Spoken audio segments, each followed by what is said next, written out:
Hi friends, this is amazing Araj. இதுதான் எங்கள் first video. இந்த வீடியோவில் நம்ம எதை பற்றி பார்க்க போகிறோம்னா, எந்தெந்த தமிழ் மூவிஸ்லாம் ஹாலிவுட் மூவிஸை பார்த்து காப்பி அடிச்சிருக்காங்கிற லிஸ்ட்டை பற்றி தான் பார்க்க போகிறோம். So top 10 list of Tamil movies. இதில் ஃபஸ்ட்டில் இருக்கிறது பார்த்தீங்கன்னா த ஃபாலோயிங் வந்து 1998 கிறிஸ்டோபர் நோலன் கிரியேட் பண்ண மூவி. இது வந்து ஒருத்தர் எப்படி ட்ராப்பில் மாட்டி விட்டு அதுக்கப்புறம் இன்னொருத்தன் தப்பிக்கிறான்றதை பற்றி மூவி. இதே தான் வந்து 2009 வாமனன் அப்படின்னு சொல்லி ஜெயின் அடித்து ரிலீஸ் ஆன படம். இது வந்து ஃபுல் அண்ட் ஃபுல் ஃபாலோயிங்கோட காப்பியான மூவி தான். இது 9th இருக்கிறது த இன்செப்ஷன் வந்து 2012 அதுவும் கிறிஸ்டோபர் நோலன் எடுத்த மூவி தான். ட்ரீம்ஸை பற்றின ஒரு எக்ஸ்ட்ரானரி மூவின்னு சொல்லலாம். இந்த மூவியை அப்படியே வந்து 2015 எனக்குள் ஒருவன் அப்படின்னு சொல்லி நம்ம சித்தார்த் நடிச்சிருந்தாரு. அதுலேயும் இதே மாதிரி தான் ட்ரீம்ஸ்க்கும் ரியாலிட்டிக்கும் வித்தியாசம் தெரியாமல் ஒரு ஹீரோவில் கஷ்டப்படுறான்றதை தான் வந்து அப்படியே இன்செப்ஷனோட காப்பியாக நம்ம பார்த்தோம். அதுக்கப்புறமா 8th இருக்கிறது catch me if you can 2002 நம்ம லியோனார்டோ டிகாப்ரியோ நடிச்சு வெளியே வந்த மூவி. அதில் வந்து ஒரு திருடனாக இருப்பார். அவர் வந்து கடைசியில் எப்படி அவரே வந்து ஒரு போலீஸாக சேர்ந்து எப்படி திருடனை பிடிக்க ஹெல்ப் பண்ணுறது தான் கதை. இதுதான் வந்து நம்ம 2009 அயனா சொல்லி நம்ம சூர்யா நடித்த படமாக பார்த்தோம். அதுலேயே அந்த மாதிரி தான் ஸ்மக்லராக இருப்பார். கடைசியில் அவரே வந்து கஸ்டம்ஸில் சேர்ந்து எப்படி ஸ்மக்லர்ஸை பிடிக்க ஹெல்ப் பண்ணுறன்ற படமாக பார்த்தோம். அதுக்கப்புறமா 7th இருக்கிறது த பிக் அப்படின்னு சொல்லி நம்ம டாம் ஹாங்க்ஸ் நடித்த மூவி. இந்த பிக் வந்து ஒரு சின்ன பையன் வந்து எப்படி பெரியவனாக ஆசைப்பட்டு ஒரு மேஜிக்கல் விஷில் மறுநாளே ஒரு பெரியவனாக மாறிடுவான். அதுக்கப்புறம் அவன் என்னென்ன சேட்டை பண்ணுறான் அப்படின்றது தான் த பிக்கோட கதை. இதே வந்து த நியூ அப்படின்னு சொல்லி நம்ம எஸ் ஏ நடிச்சிருந்தாரு. எஸ் ஏ பற்றி உங்களுக்கு நல்லா தெரியும். ரொம்ப நல்லா சின்ன பையன் எப்படி பெரியவனாகி என்னென்ன கலரா பண்ணுறான்றது அந்த படத்தை ஃபுல்லாக காமிச்சிருந்தாரு. அது வந்து ஃபுல் அண்ட் ஃபுல் நம்ம பிக்கோட காப்பி தான். அதுக்கப்புறமா 6th இருக்கிறது த பேட்ச் ஆடம்ஸ் வந்து நம்ம ராபின் வில்லியம்ஸ் நடிச்சிருந்த படம்.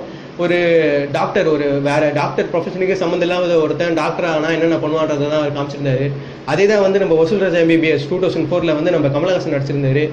ரொம்ப காமெடியாக ஒரு ரவுடி டாக்டர் என்னென்னலாம் பண்ணுவான்ற கலாட்டாவை அப்படியே பேட்ச் ஆடம்ஸ் பார்த்து காப்பி பண்ண ஒரு காப்பி கேட் மூவியாக இருந்தது. அடுத்தது 5th இருக்கிறது த பிரைமல் ஃபியர் 1998 எடுத்திருந்த மூவி. அது இந்த மூவியை பார்த்து அப்படியே காப்பி அடிச்சது தான் வந்து காதலுக்கு இருக்கன் 2003 நம்ம பார்த்திபன் நடிச்சிருந்த மூவி. அவர் வந்து இந்த 2 மூவிக்கும் சிமிலாரிட்டி என்னன்னா, ஒருத்தன் கொலைகாரன் ஒரு கொலையை பண்ணிட்டு அதுக்கப்புறமா தனக்கு மல்டிபிள் பர்சனாலிட்டி டிசார்டர் இருக்கிறதா சொல்லி எப்படி மற்ற எல்லாரையும் நம்ப வச்சு கோர்ட்லேருந்து தப்பிச்சு ஜெயிலேருந்து தப்பிச்சு வெளியே வரான்றதான் மூவி. இதை தான் 2 மூவிலையும் காமிச்சிருந்தாங்க. சொல்லப்போனால் பிரைமல் ஃபியரில் முதல்ல காமிச்சிருந்தாங்க. அதை பார்த்து அப்படியே காப்பி அடிச்சு காதலுக்கு இருக்கன்ல 2003 காமிச்சிருந்தாங்க. ஸோ 4th இருக்கிறது மிஸ்ஸஸ் டவுட்ஃபயர். இதுவும் நம்ம ராபின் வில்லியம்ஸ் நடிச்சிருந்த மூவி. 1993 ரிலீஸ் ஆச்சு. இந்த மூவியை பார்த்து அப்படியே காப்பி அடிச்சு எடுத்தது தான் நம்ம கமலஹாசன் எடுத்திருந்த படம் அவ்வை சண்முகி. அவர் வந்து 1986 எடுத்திருந்தாரு. ரெண்டுமே இதுவும் ஒரே கதை தான். ஒரு ஹஸ்பண்ட் ஒய்ஃப்குள்ள சண்டே ஆகிட்டு ஒய்ஃப் வந்து குழந்தைங்களை கூட தனியாக போனதுக்கப்புறமா குழந்தைங்களுக்காக எப்படி ஹஸ்பண்ட் வந்து தனியாக ஒரு சர்வெண்ட்டாக ஒரு வேஷம் போட்டுக்கிட்டு குழந்தைங்களுக்கு கூட போய் இருக்காரு. கடைசியில் எப்படி ஒய்ஃப் கூட திருப்பி சேரான்றதான் மூவி. அவ்வை சண்முகிலும் இதுதான் பார்த்தோம். நம்ம கமலஹாசன் மாமி வேஷத்தில் போய் எப்படி மீனா மனசு திருப்பி வந்து தன்னோட குழந்தை கூட எப்படி திருப்பி சேரான்றதான் படமாக பார்த்தோம். நம்பர் 3 இருக்கிறது ஐ எம் சாம் 2001 ரிலீஸ் ஆன மூவி. இதில் ஒரு மென்டல் டிசார்டரான ஒரு ஃபாதருக்கும் ஒரு டாட்டருக்கும் உள்ள ரிலேஷன்ஷிப்பை ரொம்ப அழகாக காமிச்சிருந்தாங்க. சொல்லும் போதே தெரிஞ்சிருக்கும். இது வந்து நம்ம 2011 ரிலீஸ் ஆன தேவ திருமகள் படம். நம்ம சியான் விக்ரமும் சாராவும் நடிச்சிருந்தாங்க. அந்த படத்துலையும் இதே தான் காமிச்சிருந்தாங்க. இது வந்து நம்பர் 3. நம்பர் 2 இருக்கிறது நம்ம அன்னியன் படம் 2005 நம்ம சங்கர் டைரக்ட் பண்ணி விக்ரம் நடிச்சு ரிலீஸ் ஆன படம். இந்த படம் வந்து 2 இங்கிலீஷ் படத்தோட காப்பியாக சேர்த்து பண்ணியிருக்காங்க. அதில் ஃபர்ஸ்ட்ல எந்த படம் இருக்குன்னு பார்த்தீங்கன்னா சைக்கோ 1960 வந்து ஆல்ஃபிரட் ஹிச்காக் டைரக்ட் பண்ண படம். அந்த படத்தில் தான் வந்து ஃபர்ஸ்ட் மல்டிபிள் பர்சனாலிட்டி டிசார்டர்ன்ற விஷயத்தையே கொண்டு வந்திருந்தாரு. அந்த படத்தை பார்த்து தான் நம்ம விக்ரம்க்கு மல்டிபிள் பர்சனாலிட்டி டிசார்டர் இருக்கா தான் நம்ம சங்கர் சொல்லியிருப்பாரு. அது இல்லாமல் செகண்டாக என்ன படம்னு பார்த்தீங்கன்னா செவன் படம் வந்து கிறிஸ்டியானிட்டி பேஸ் பண்ண படம். ஒரு பைபிளில் எப்படி சொல்லப்பட்டிருக்கோ தப்புக்கு தண்டனை வழங்கியிருக்காங்களோ அதை பேஸ் பண்ணி ஒருத்தன் வந்து தப்பு பண்ணவங்களாம் கொலை பண்ணிக்கிட்டு இருப்பான்.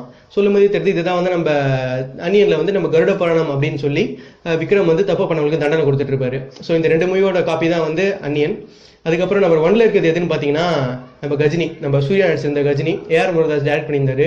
இந்த படம் வந்து full and full from starting to end இந்த படம் வந்து த மொமெண்டோ அப்படின்னு சொல்லி கிறிஸ்டோபர் நோலன் டைரக்ட் பண்ண படத்தை பார்த்து காப்பி அடிச்சிருந்தாங்க. அந்த படத்தோட அப்படியே ஸ்டோரியை மொத்தத்தையும் காப்பி அடிச்சு தான் நம்ம கஜினி எடுத்திருந்தாங்க. அந்த படத்துக்கான ஒரு கிரெடிட்ஸ் கூட அவர் கொடுக்கல. இதை வந்து நம்ம டேரக்டர் கிறிஸ்டோபர் நோலன் டைரக்டரே சொல்லியிருக்காரு. ஸோ இதுதான் நம்ம ஃபர்ஸ்ட்ல இருக்கும். இதான் வந்து நம்ம top 10 list of Tamil movies which have been copied from the Hollywood movies. இதை தவிர மற்ற நோட்டபிள் மூவிஸ்லாம் இருக்குது. அதில் என்னென்னு பார்க்கலாம்னா த பேச்சுலர் அப்படின்னு சொல்லி 1998 ஒரு மூவி வந்திருக்கு. அந்த மூவியை பார்த்து காப்பி அடிச்சு தான் நம்ம பம்பல் கே சம்மதம் நம்ம கமலஹாசன் நடிச்சிருந்தாரு. அதுக்கப்புறமா த வெரி பேட் திங்ஸ் அப்படின்னு சொல்லி 1998 ரிலீஸ் ஆன மூவி. அந்த படத்தை பார்த்து பஞ்சதந்திரம் நம்ம கமல் நடிச்சது தான். அதுவும் 2002 ரிலீஸ் ஆன மூவி. அதுக்கப்புறமா ஃபாதர் ஆஃப் தி பிரைட் அப்படின்னு சொல்லி ஒரு மூவி. அந்த மூவியை பார்த்து அப்படியே காப்பிச்சு தான் அபியும் நானும் அப்படின்னு சொல்லி பிரகாஷ் ராஜும் த்ரிஷாவும் நடிச்சிருந்தாங்க.